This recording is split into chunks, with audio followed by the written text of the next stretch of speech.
What's up, guys? Where the heck have I been? Who am I, right? Yeah, Chuck here. How's it going? I don't really know what I've been doing. I've been around doing stuff and things, busy with life and things and stuff. But I'm back and I'm gonna try to make a video a week. See if you can hold me to that. Basically, I've been soul searching a little bit and I've been talking to people on Instagram. People have been kind of pestering me. I got a new project car and I've been out here working and I've been thinking about my YouTube days and I'm trying to, get back into the YouTube days and maybe make some videos here. So I don't know. I miss the interaction and I miss talking to people and making videos and sharing my projects and stuff. So that's what we're doing here. We're going to try to get back into this. Today I'm going to do a garage update, tell you about all the cars, tell you about the new car, just kind of, fill you in on what kind of has been going on for the last, I think it's been 5 or 6 months since I made a video. But yeah, we're back. Good to see you guys. Thanks for sticking with me. I guess let's just jump right into it. So first up, a little bit tight in here because it's cold and super dark outside, but the 2017 Forester XT. We've had this car for 2 years. It's got right about 34,000 miles, I think. Let's see if this will tell me. Oh, 36,000 miles. Definitely due for an oil change. The car has been perfect. It's been flawless. The only issues we had is I accidentally bumped a deer and the hood had to be replaced and repainted and the grill and everything. Outside of that, the thing's been good. Tires are getting a little bit low, so we got to do tires on it soon. But overall, even with the 2-kid life, wear and tear has been really good. The Subi LED interior dome lights, I guess is what they're called. They are still working good. Lighten up the interior super well. Mods wise, I took the roof rack off. We have a truck now, as some of you guys know. So I just don't use the roof basket as much as we once did. Now, anytime we have like kind of more utility stuff to haul, we use the truck. But it still looked great. I probably will sell it if anybody's interested. I still left the little bars up there in case we want to throw it back on for a road trip or whatever. But yeah, Forester has been excellent. No issues. This is the truck that I mentioned earlier. It's a 2018 Toyota Tundra. It's the Crew Max or Crew Cab setup, so it's got 4 doors. I really like this thing. Super reliable, no issues so far. I think we got 15,000 miles on it. Use it for all the family road trips, use it for all the house stuff, use it for all the project car stuff. It's amazing to have a bed just to like throw wheels and tires in and take it to the shop, or throw a transmission in from the M3 and take it to the shop. It is cement gray, which is a pretty cool color. The only thing I've really done to it, I haven't done a video on this thing, but I basically de-chromed it, removed the chrome grille. I got the cement grille surround, the black bumper caps, and then did all like the debadging / black badging, shorty antenna, some side rails, just black side rails from Amazon. Outside of that, I haven't really done much to it. I kind of want to do some black wheels. They're black and like kind of like a shiny chrome thing right now. I may just plasti dip them or get them powder coated or something, but yeah, daily driver / just workhorse is really what this thing is. The 1995 BMW M3. This is Daytona Violet, not Techno Violet, for those people who are right now thinking about commenting, I love Techno Violet. Daytona Violet, it's a 95 only color, super nice. It is very similar to Techno, a little bit more red, but this car has been great too. I've been track daying it all season, and including last season. I did have, the only issues I had was the transmission on the 95 BMW M3. It's got a 5-speed ZF transmission. There's a vent tube on top of it that once you get to kind of like high G's on track, it starts sloshing fluid out. So I had to pull the transmission, unfortunately, to fix that issue.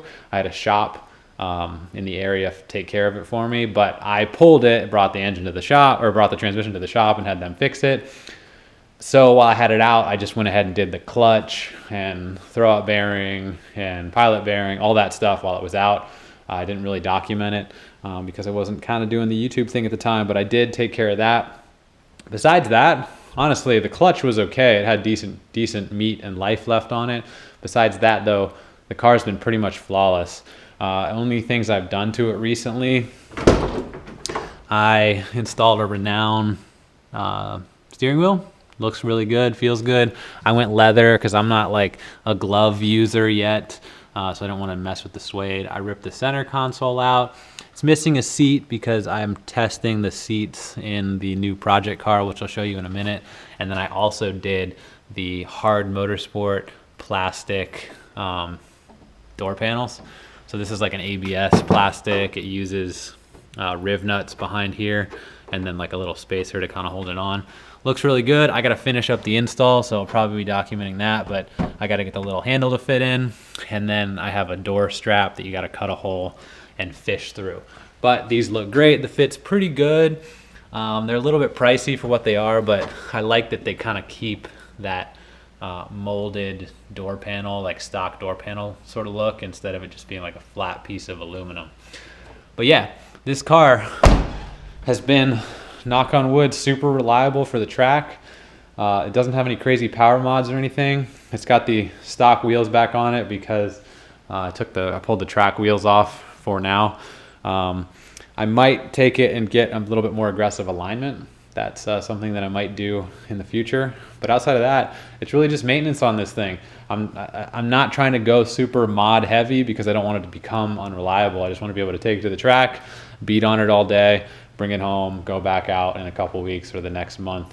Unfortunately, it's winter time, so here in Virginia, I'm sort of done with track days for the year because it's not fun to stand around outside all day in 35-degree weather. So that leaves us with the new project. Let me go ahead and bring the lift down and I'll show you what we got.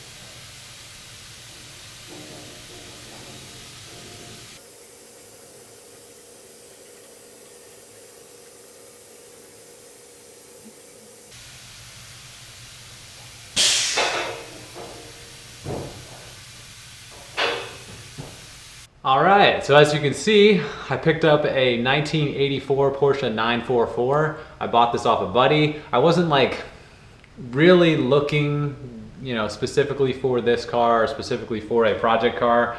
I knew that my M3 has been fairly reliable. I know saying that is probably gonna blow up next week, but it hasn't required a whole lot of tinkering, and I don't really like pulling it apart while I have 5-6 track days scheduled during a summer. If you pull it apart and you don't get it back together in time, then you have to skip track days, and it's just not fun. So it's nice to have something else to tinker with. I enjoy working on cars and just I get enjoyment out of like fixing things and finding out how things work. So I kind of wanted something to tinker with. I watch a lot of YouTube videos, people working on their projects, and it makes me want to, gets me motivated to come out here and work on my projects. So I didn't really want like a crazy rebuild. I wanted something semi-budget friendly, and my buddy offered me this car for $900. A little bit of caveat, it hadn't, driven for a year, which I think might have been longer. It just needed a starter. And those are things that like huge red flags. If you see those on Craigslist, it needs way more than a starter, and it's definitely been sitting for like 5 years. But being as a buddy of mine from the track, I trusted him. I still trust him, but I think he maybe embellished how long it was sitting, and I think the fact that it was sitting in the environment it was sitting in, it had some more issues than we originally anticipated. But nonetheless, $900, we got ourselves the $900 944. So what does $900 get you? Well, depending on who you talk to on Craigslist, it gets you all different states of cars. This car is a 1984, it's 34 years old. Mileage is unknown, obviously, because every 944, the little gear in the odometer breaks and it stops working. The last registered mileage was like 75,000 miles, but the odometer was probably broken then as well. But that being said, the car itself is Gemini gray. I don't know how it's going to show up on the GoPro, but it's a kind of a dark gray. It does have this like kind of hideous 80s gold pinstripe that we're going to get rid of, but it's a 944 NA, so it's not the turbo model. It's not really the most desirable of 944s, but it does have the, you know, boxy flares and the 944 look. Came with the cookie cutter style black and silver wheels. This car though, body wise, is very clean. What I mean by that, it does have some paint issues, does have some clear coat issues here and there, but rust, there's virtually none. I've had this thing on the lift, looked all up and down, all over it, all of these side body panels and stuff. There's a dent right here from hitting something, but all of these rockers and everything, super solid. I don't like rust. I don't like having to deal with rust. The paint, you know, it gives it kind of, you know, just kind of looks its age, but rust obviously is the body cancer of vehicles and will just eat this thing apart. So I've actually owned it since the end of September. So that puts us at maybe a month and a half. I've done a decent amount to it in that time. It did not run when I picked it up. Did not run at all. So I had to load it up on my trailer, basically bring it home. My friend and I, he helped me.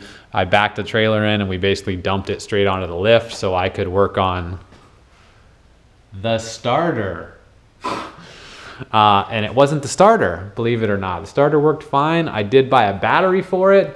Guess what? It turned over, but it wouldn't start. It ended up needing a few things. It needed the DME relay, which is basically a relay for the ECU that lets the fuel pump turn on and things. It needed a DME relay, which is a pretty common failure. That's $30. And then I went ahead and changed the reference sensor and the, what do they call it? Speed sensor. Those are sensors that commonly fail on this thing. And they're like 40-ish bucks a piece. So I did all that, and guess what? Car fired right up. Had a little bit of, you know, a little bit of hesitation and stuff because it had been sitting for a year. And it also came with a family of mice living in the engine bay. So luckily it had an air filter in it, but there was a nice nest on top of the air filter, and there were baby mice falling out of this thing, landing on my drip trays below after I raided the crap out of this with Raid bug spray. There was tons of, it was parked outside conveniently, so parked outside in an extremely damp environment. So I'm surprised there wasn't like moss growing everywhere, but there were spiders everywhere. There was like ants living inside of the brake rotors, like the fins in the brake rotors. The, like I said, there was a mouse nest in there. There were mice droppings quite a few places. So after I raided and got rid of all the mice and got a fresh air filter and all that jazz, the thing actually runs decently. Fires right up, no issues. This is just a little 4-cylinder, a little inline 4. I think it's like 150-ish horsepower. It's a little bit weak, but these cars do have a lot of nice engine swap options. The LS, this is a transaxle car, so front engine, transaxle in the rear. If you're not familiar with the transaxle, I'll put the lift up in a second, we can check it out, but basically the transmission and rear diff are kind of one unit in the back, which is kind of cool. So overall pretty clean. All the like body itself is in, this car's never been in an accident. It has all original glass, believe it or not. Even the windshield is original. Some wear and tear here and there, as you can see, but Overall, the body's in pretty good shape. There's a few ripples and things here and there. This nasty trim needs to come off the side. As you see, the previous owner tried to do it here. This is all projects that, you know, we can play with and we can take care of here in the garage. What I've done to it, I got new tires for it. I got the battery. I actually started redoing the interior. So this was a tan carpet, tan and brown interior car. It's got black carpet now. I replaced the carpet. I got a black rear seat off of eBay. Super good score. Black leather seat. There's the other M3 seat that I was talking about earlier. We're trying those in. They fit nicely in here. So these are the stock tan leather seats with like a Walmart cover on top of it. So I'm probably going to be switching the M3 seats into here and then getting newer, taller seat hold because I'm tall. Seats for the M3. I painted the bottom part of these door cards black. The bottom part of this was tan. I painted this black with like a nice nice vinyl and fabric paint. So that's there. Did some other stuff like replace some light bulbs, replace the seal around the trunk here. The floor, I did new insulation and stuff when I did the carpet because the carpets were wet, smelled disgusting. My garage smelled disgusting. I'm still uncertain about all this brown. I might just paint all this too, so it just kind of all is nicely meshed black in here. I had to put the rearview mirror back on because I guess they fall off a lot. But outside of that, I haven't done a crazy amount. I did put a new alternator on it, but it still needs work. Funny story, not really that funny, but we had a small under the dash fire this past weekend, and you can see the dash is completely out of it. It's actually all sitting on my workbench over there. So I think the headlight switch failed, or it could be the fact that I installed this Momo hub and wheel that came with it, and it may have shorted out a wire on the back of, this is the wiper and turn signal stock.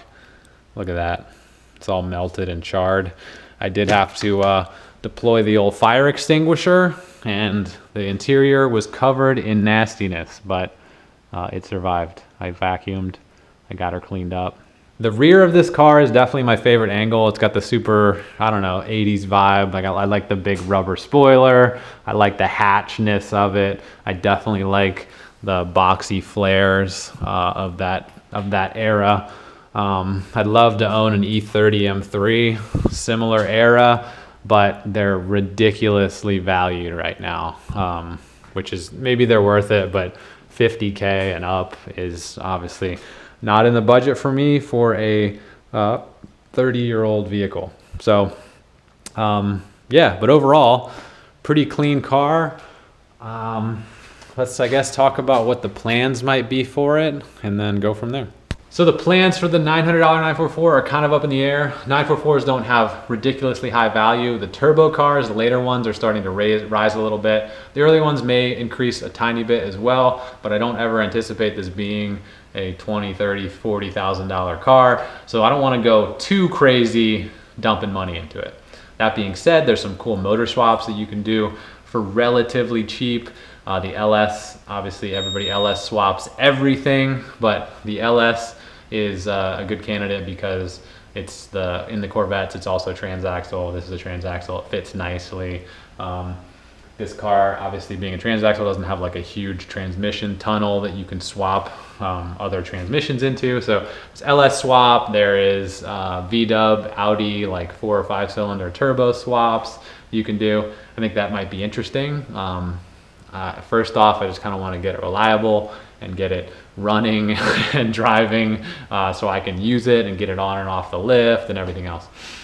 So yeah, it'd be interesting to hear what your guys' interest level is in this project. You want to just see me flip it and make some money and then buy another project? You want to see me, you know, really kind of build it into something cool? I'll throw some motivational shots I saw online. If you don't think these things can look cool, they definitely can. They do have a little bit of retro vibe, but they can look cool and you can definitely turn them into pretty cool cars. So that is the end of today's video. I just wanted to kind of fill you guys in on the current state of the garage and bring you up to speed on my general just thinking about what's going on with the channel. Once again, I appreciate you guys sticking with me both here and on Instagram. The interest and support, I do still like getting those comments and interacting with you guys and talking to you about your projects and seeing your stuff. Even if it's STI related questions.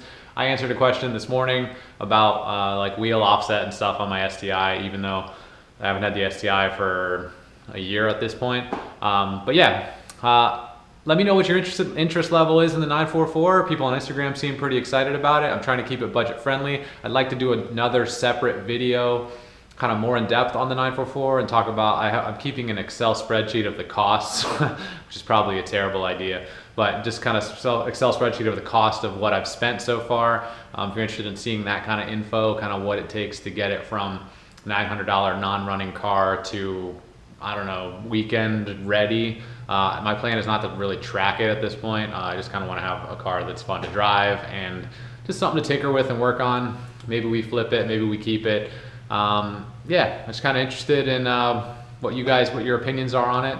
Once again, like, comment, subscribe if you're interested in sticking around. I'm glad to have you, and I guess that's pretty much all I got for today. Good to see you guys. Thanks again for stopping by for this video, and we'll see you next time.